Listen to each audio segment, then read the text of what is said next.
Hello, and welcome to Dishing Up Nutrition's midweek segment called Ask a Nutritionist. My name is Britni Vincent. I'm a registered and licensed dietitian at Nutritional Weight and Wellness.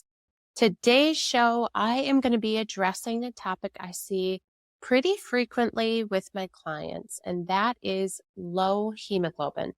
Specifically, I'm going to talk about 3 things to do when hemoglobin is low. So let's start by doing a little bit of a science refresh and discuss what hemoglobin is.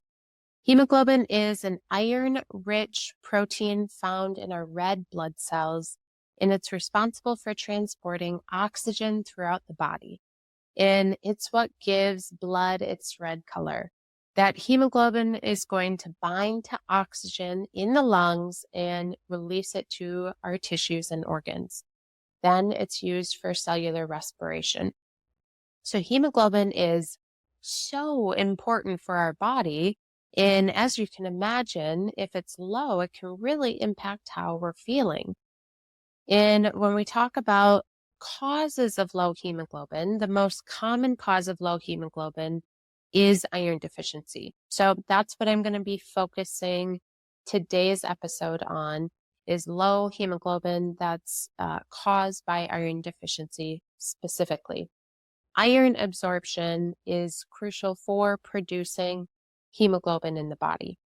So if we don't have enough iron, we're not going to be producing enough hemoglobin.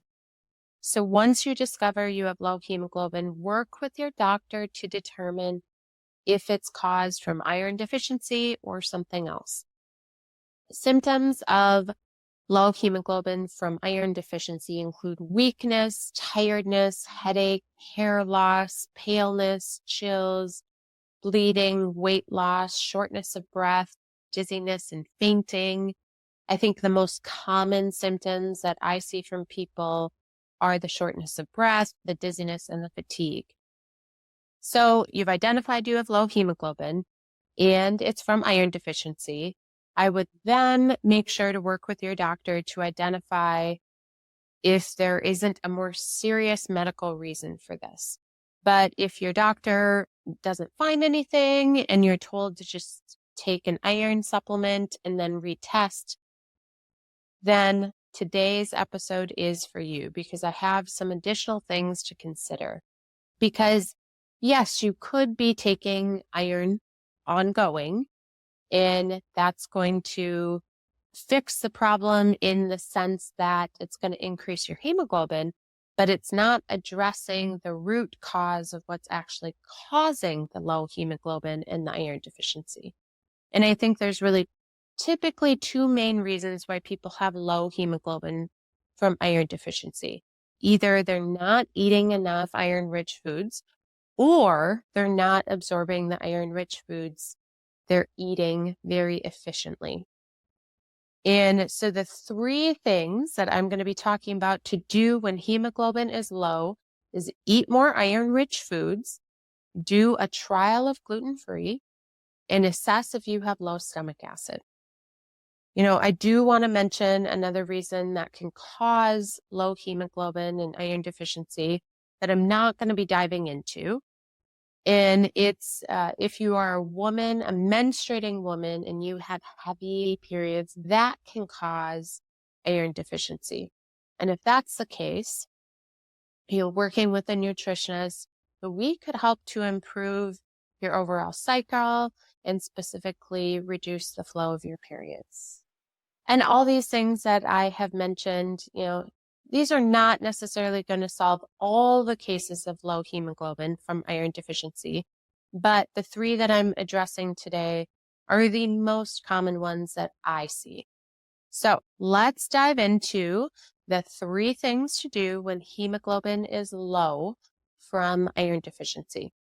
So the first thing, make sure you're eating enough iron-rich foods. And there are 2 different sources of iron in our foods. First is heme iron, and that's the most absorbable. Up to 30% of heme iron from food is going to be absorbed.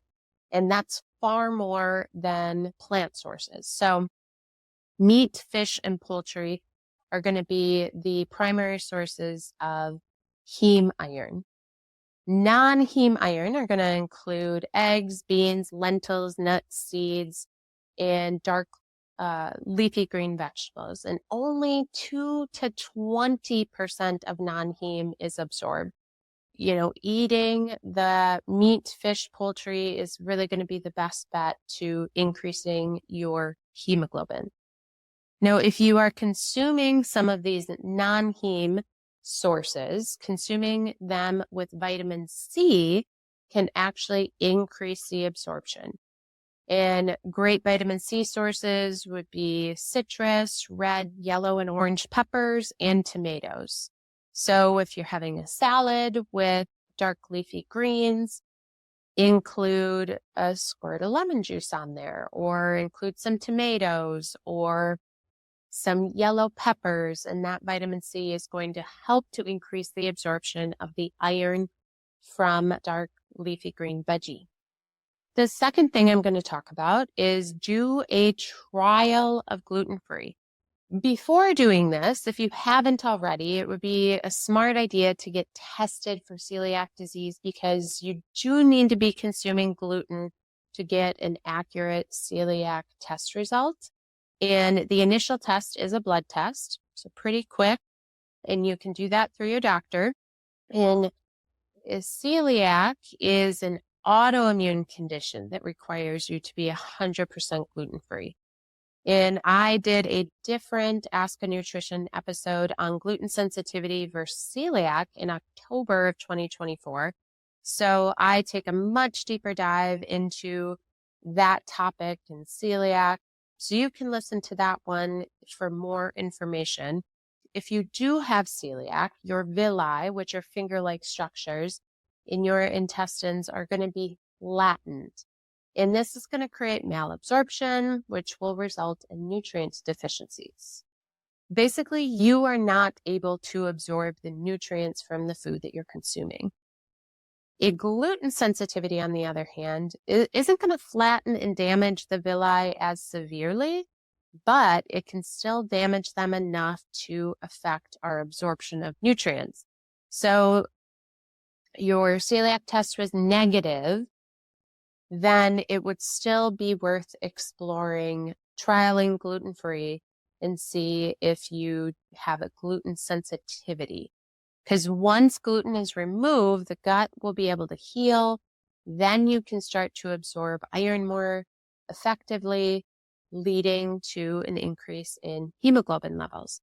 This is not going to happen overnight, so it will take months in order for this healing to occur if this is the case for you.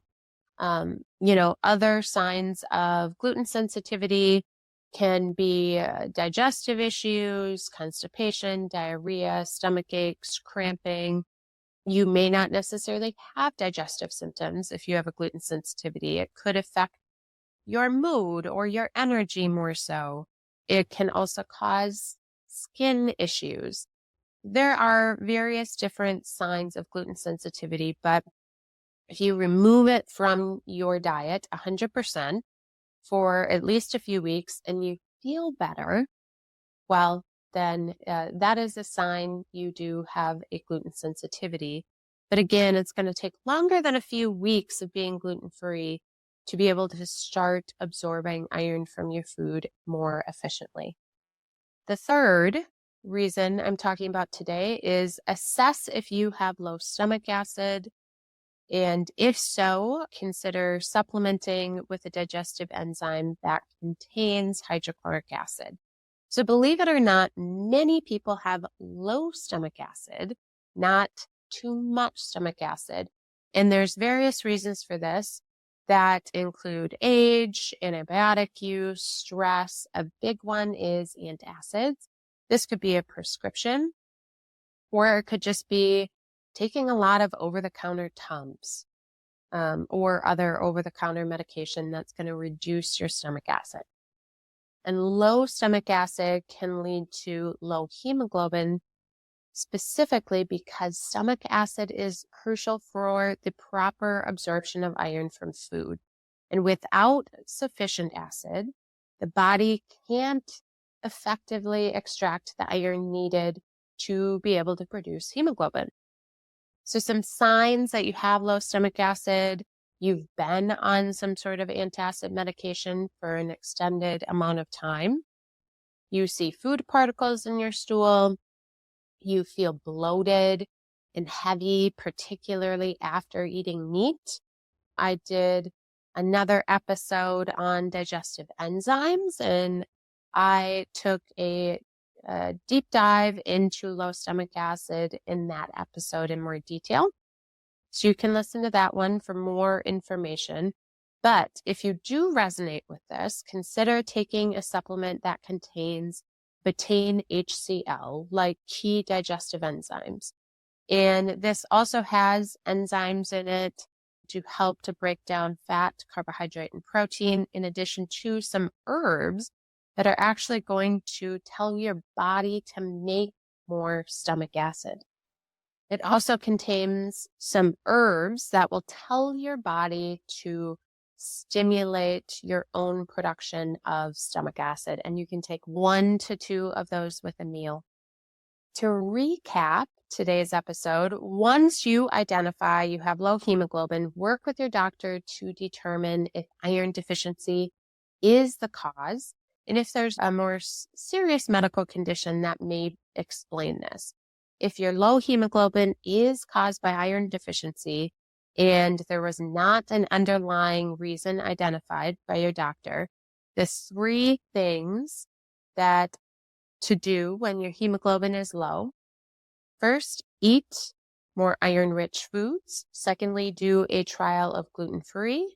And thirdly, assess if you have low stomach acid, and if you think you do, consider supplementing with a digestive enzyme that contains hydrochloric acid in it, or you'll see it listed as HCl. These may not address all causes of low hemoglobin from iron deficiency, but they are definitely a good place to start. And if you don't know what to try first, I understand this can be really overwhelming. To know how to navigate all of this, I would consider scheduling an appointment with one of the nutritionists at Nutritional Weight and Wellness. And your health insurance might even cover your visits, which would be a big perk. So you can visit our website, weightandwellness.com, for more info, or you can give us a call, 651-699-3438. And I want to thank you so much for listening to Dishing Up Nutrition's Ask a Nutritionist. If you found this particular episode helpful, or any of our episodes, please leave us a rating or review on your favorite podcast app. And that way we can help even more people discover the connection between what they eat and how they feel. If you yourself have a nutrition question that you would like us to answer, I invite you to join our private Dishing Up Nutrition Facebook community. You search Dishing Up Nutrition on Facebook. Once you've joined, feel free to ask your questions. Well, until next time, have a wonderful day, and thanks again for listening.